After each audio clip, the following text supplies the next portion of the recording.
the mutable T-square of Christmas 2024, starring Mercury direct in Sagittarius, Saturn direct in Pisces, and Jupiter retrograde in Gemini. Everything is in flux, season of the shapeshifter, a kind of cosmic Bermuda Triangle, if you will. Go with the flow. Hello, my name is Eliane Nicole. I'm your astrologer and tarot reader, and in this video I am going to talk about the immutable T-square of Christmas 2024. Merry Christmas. But first, before I get into the translation, I just want to say, if you're watching this on Instagram, I'm just going to post the first 5 minutes here.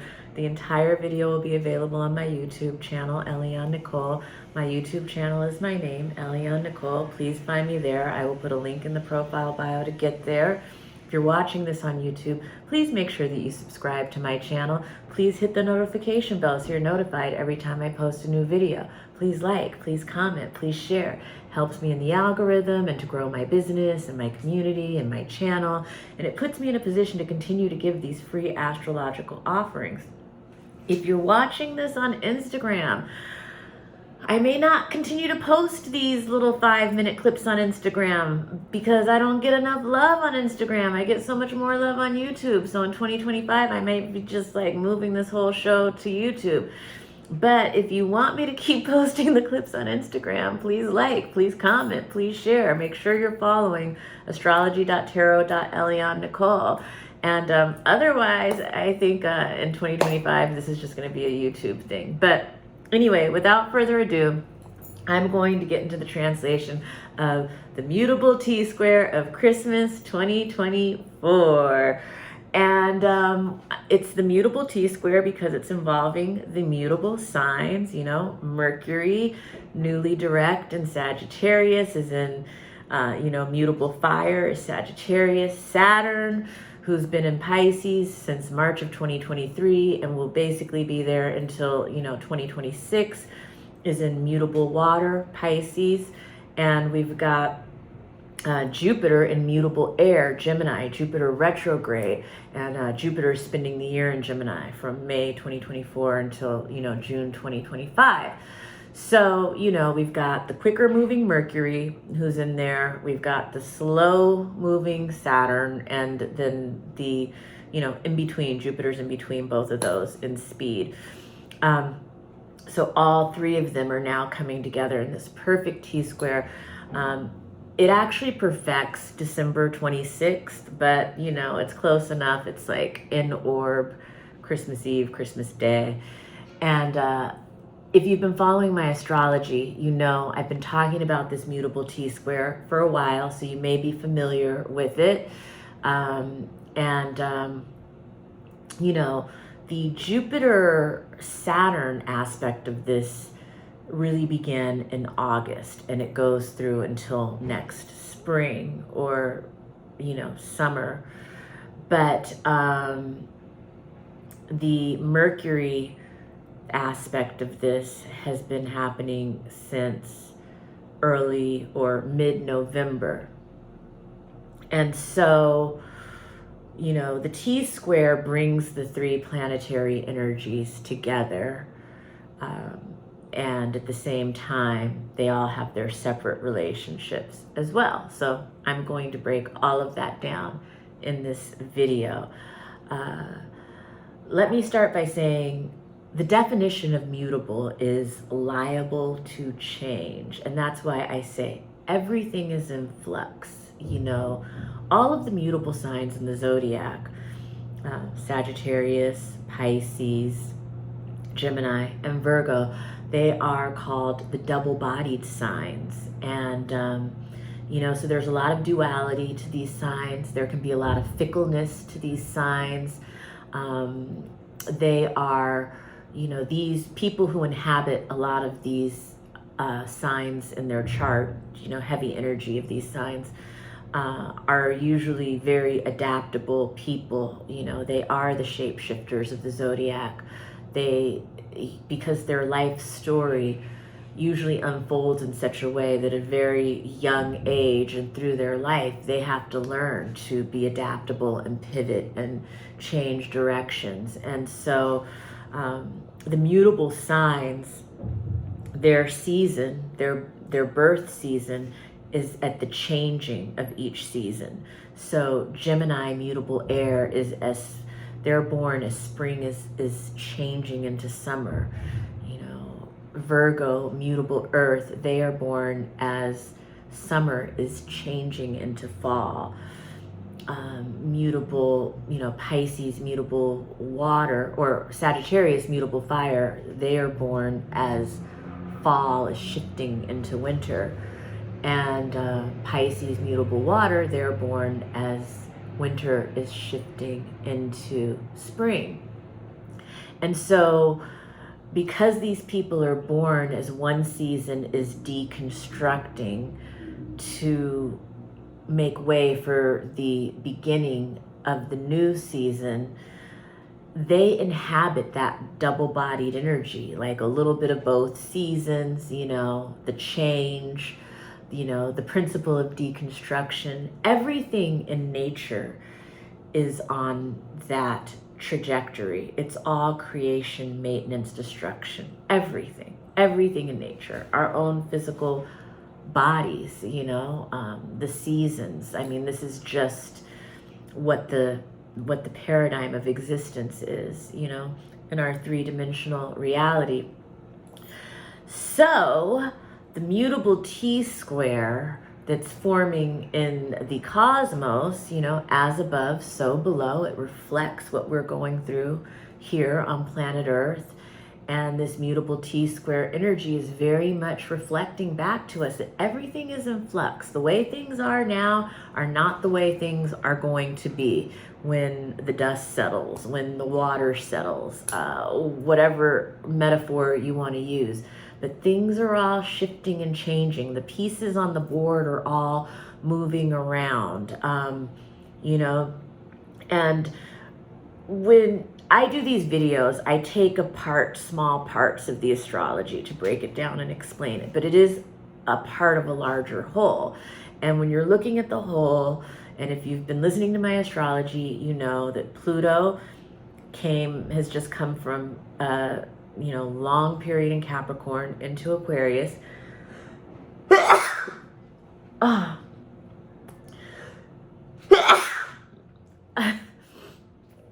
This is a new thing, sneezing in videos. Now this is officially my second video that I've sneezed in. Excuse me. And I don't know how to edit yet, so I'm going off the cuff in these videos. I'm freestyling. And so I'm not getting rid of that. I'm not going to get rid of that sneeze because I don't know how to, and I want to keep going. But what I want to say about the mutable T-square is, it's a part of the picture, of a whole picture that, Pluto coming off of 29 degrees Capricorn, the final collapsing of the old world, moving to 0 degrees Aquarius, ground zero of the new world, standing on the point of all possibilities. This mutable T-square is a part of all the shifting and the changing and the fluidity that has to go on as we are, deconstructing this old world and beginning to construct this new world. And in many ways, we're still just in the visionary phase of the new world. I mean, things have started to come into play. Pluto and Aquarius is so much about AI and robots and technology and air and, flight and lightness of being and going higher, the environment and the atmosphere and, the space travel and the drones and, all of that Pluto and Aquarius stuff. It's already burgeoning, it's already percolating, it's already developing, but there's so much more that's going to change. I mean, we are still in this process of kind of deconstructing the old world. So it's like in the we have the 4 seasons every year, but in the seasons of humanity, we are in a very mutable phase. you know, in the seasons of the centuries and the seasons of the millennia. We're in this phase of deconstruction and reconstruction. So we're in this very double-bodied phase. And as a result, some people are on one end or the other. Some people are going back and forth between the two. It's this very kind of fluid energy. Everything is changing. Nothing is going to be what it appears to be right now. And those who are the most flexible and the most adaptable are going to win the day. Now, so Mercury opposing Jupiter, these are both planets of the mind and so much of our mental state. You know, Mercury is in Sagittarius, kind of hungover still from his retrograde.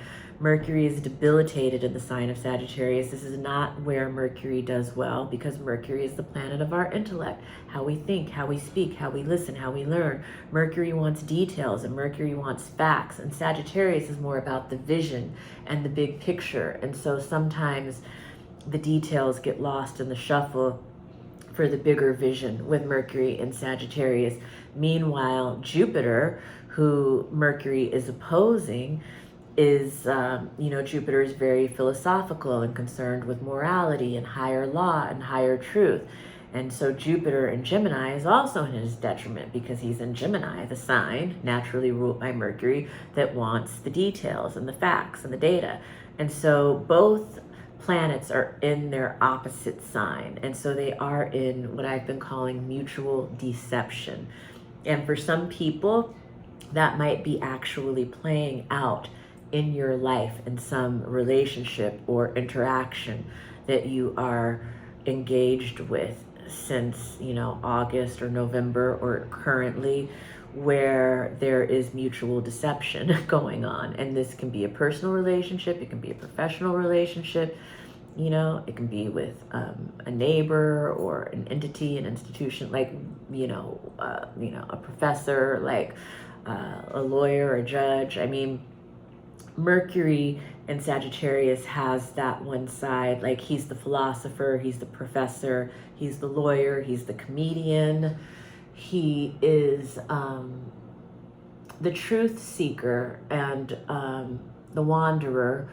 And then you've got Jupiter, who is the professor or the judge or, you know, the grandparent in some cases, the guru. You know, these planets have ways that they express as people, but then they also just have ways that they express as just concepts, you know. And Mercury and Jupiter, they're both mental, you know. Jupiter's more like the higher mind and more like concepts and principles, and Mercury is more like the everyday mind that's in the day-to-day reality of everything that we have to do. And so there's a tension between these two planets, and then in a sense, you know, that they're both debilitated but trying to help each other out here, or possibly deceiving each other too is another way that it can express. They're trying to outwit or outsmart each other. And, you know, and that brings me to, again, going back to the whole picture, Mars retrograde in Leo, who's not a part of this, but he's in the background, he's in the backdrop. So he is a part of like what's going on in the whole picture. And Mars in Leo, I'm finding it's backfiring on a lot of people. You know, the Leo is a fire sign, Mars heading backwards. This is the backfire, you know, where people thought they were slick, where people thought they were getting away with shit. It's backfiring. But yeah, what did I want to say? So then there's the Mercury square to Saturn. And that is where, you know, we have these big ideas and we have these big visions for the future. And Saturn is like, here are the limitations, here are the restrictions. You know, Saturn is saying, no, you know, you can't do this, you can't go here, you can't build this, you can't teach this, you know, you can't wiggle your way out of this, whatever it is, you know. And Saturn can be a judge too. Saturn can be a professor. Saturn can be an authority figure. Saturn can be an institution. And so, you know, Mercury and Jupiter are trying to outthink and outwit, and Saturn is saying, no, this isn't going to work. This isn't going to work. And, you know, and so that's part of the T-square. T-squares can sometimes be, you know, situations where there's triangulation going on. So, you know, whether that's a love triangle or with friends or in a business situation or a social situation, but there are three parties involved and they have different interests going on. And, you know, creatively, the T-square can be such rich energy for the artist to work with. But, you know, it's really like integrating all of these different aspects that are going on. So if we are looking at how this has all been unfolding, you know, as the T-square comes to its full exact December 26th formation, it's bringing to a head these themes in our lives that have already been developing. So this isn't going to be new to anybody, but this is going to be kind of the crescendo moment right after Christmas. The first Jupiter-Saturn square was August 19th, so you can look back to what was going on then. The Saturn-Jupiter square, and this one extends through the summer, this storyline. It started in August and extends to the summer. It is about systems and structures in our life that are changing. There's a changing of the guards going on in some aspect of our life.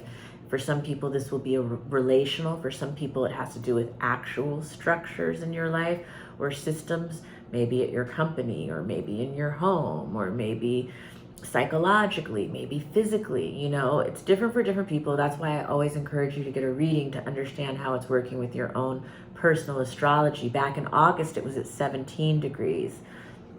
The T-square, the mutable T-square of Christmas is happening at 13, 14 degrees. So anybody with mutable signs anywhere from, you know, 10 degrees to 21 degrees, I mean, it's really going to be a personal transit. For some people, you might just be looking at it happening in the world or with people close to you that you know, that you love. But I mean, the world is changing and that's going to affect us all. 2025 is the year that everything changes. We are entering an elementally different way of living in the world, a complete shift in the culture that's being brought about by this Pluto and Aquarius era, which is the era of AI and robots and space travel and beginning to understand ourselves as galactic citizens and exponential advances in technology, but exponential advances in consciousness as well. You know, there's a revolution happening on the ground, but also a revolution of consciousness that's unfolding. And so, you know, we are alive. I mean, the astrology that's happening is really once in every 3 or 4 lifetimes kind of astrology that we're experiencing right now. Major turning points in history that will be, you know, documented and studied and, you know, interpreted and translated and reflected upon for, you know, millennia to come. We're living in that right now. And for some reason, our souls chose to incarnate at this point to be a part of this. And so, sure, you can sit on the bleachers and watch, or you can kind of play your position. We all have a unique astrological coding. We all have unique gifts and abilities and like karmic assignments that we are here to fulfill if we accept the invitation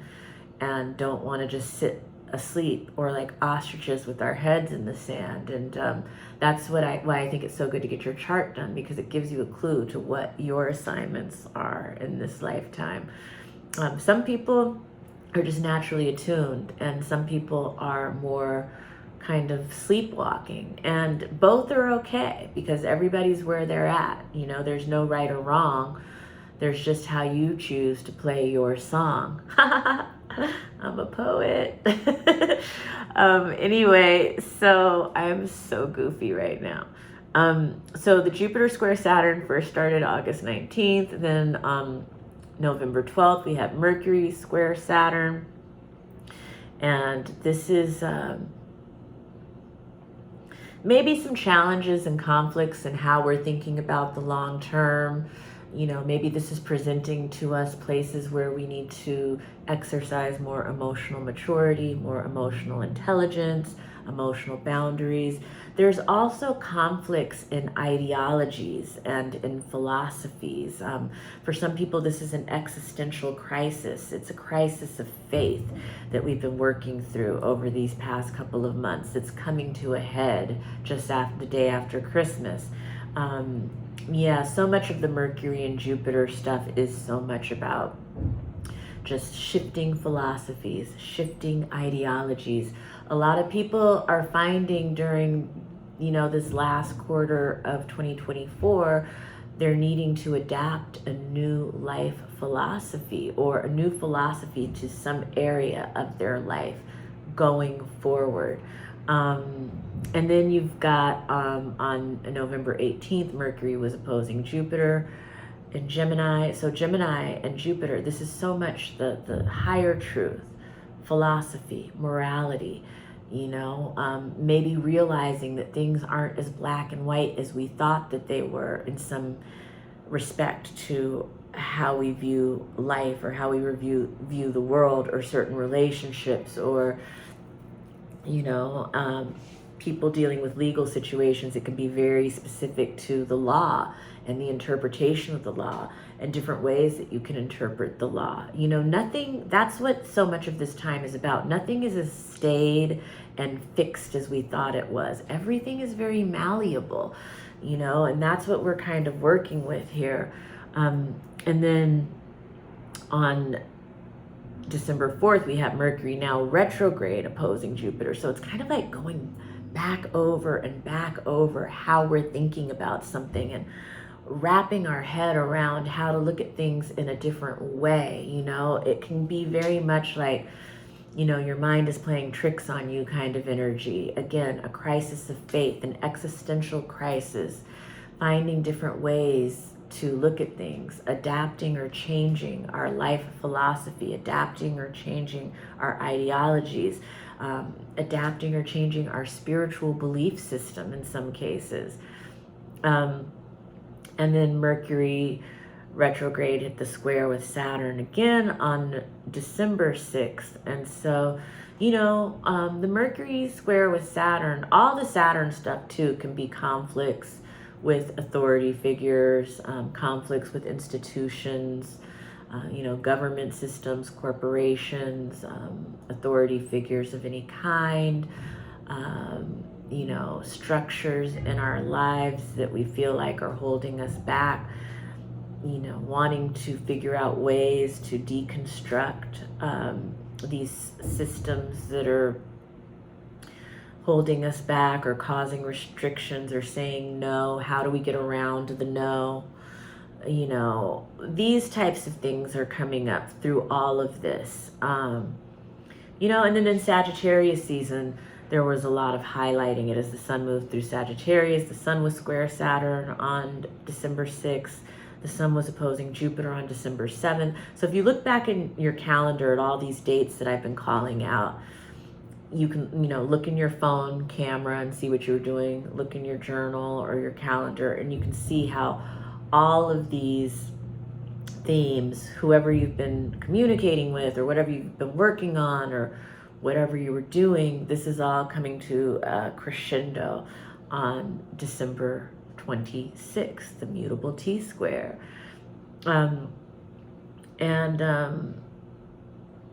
Yeah, restructuring the systems and structures of our lives. For a lot of people, this is gonna show up in work because Saturn is our work life a lot, our professional life, our commitments, our obligations, our responsibilities. All of this is shifting and changing as we prepare for this new year you know, the game is changing. And so much about 2025 and 2026 even though they're 2 years, the way that I'm reading them astrologically, they almost seem like they are 1 year, 25 and 26. But that's another video for another time. I'm not going to really get into that. But like, yeah, we're on the conveyor belt. And, you know, there are places that we are aware that we want to expand in our lives. And that's, you know, the Jupiter piece. But that square to Saturn is telling us these are the restrictions, these are the limitations, you know, these are the permits you need, these are the, you know, these are the permissions that you need. This is where the wall is, you know. So there's that push-pull. It's like Jupiter is the exhale, Saturn is the inhale, Jupiter is the expansion, Saturn is the contraction. So it's like limited expansion. It's expansion with rules and regulations that we constantly are being reminded of and have to tend to before we can expand further. So it's like we can't expand as quickly or as vastly as we wish to, because Saturn is constantly there being like, no, but, you know, the authoritarian, the system, the institution, the corporation is there, you know, the parent, the grandparent, the father, you know, the landlord, the coach, whoever who's telling us, no, no, no, the judge.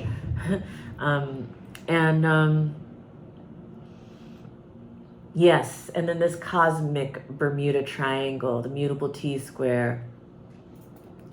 Some hypothesize that a parallel universe exists in the Bermuda Triangle region, causing a time-space warp that sucks the objects around it into a parallel universe. So there's a bit of that going on too, like where, you know, wherever that T-square is happening in your chart, whatever houses is bringing together, it's creating this kind of time-space warp in those topics of your life that is sucking things into a parallel universe. There's almost like you just kind of have to let go and go with the flow, because the universe is like pulling us into this very different existence that we're preparing for. And so nothing is what it appears to be. Nothing is stable. The ground under our feet is very uncertain, but I encourage people to be excited about it rather than scared about it, because this is where we're going, you know, and just put your arms around it and give it a big old hug that you can't hold on to, because nothing is within, you know, nothing is going to stay the same. Anyway, wow, this ended up being like almost a 30-minute video. I'm Eliane Nicole, your astrologer and tarot reader. Contact me for a reading so we can look at where this Bermuda Triangle is happening in your chart and get ahead of the game and co-create with it. Be excited by it, you know. As a Gemini rising, I'm a very mutable type, and so I do find it exciting. I know the fixed signs don't like it because they don't usually want anything to change. And the cardinal signs, they usually want to get ahead of it. So cardinal people, give me a call. Fixed people, give me a call. I'll hold your hand through it. Mutable people, I know you're surfing these cosmic waves. And yeah, that's where I will end for now. Thank you so much for joining me. Stay tuned for more videos. Bye.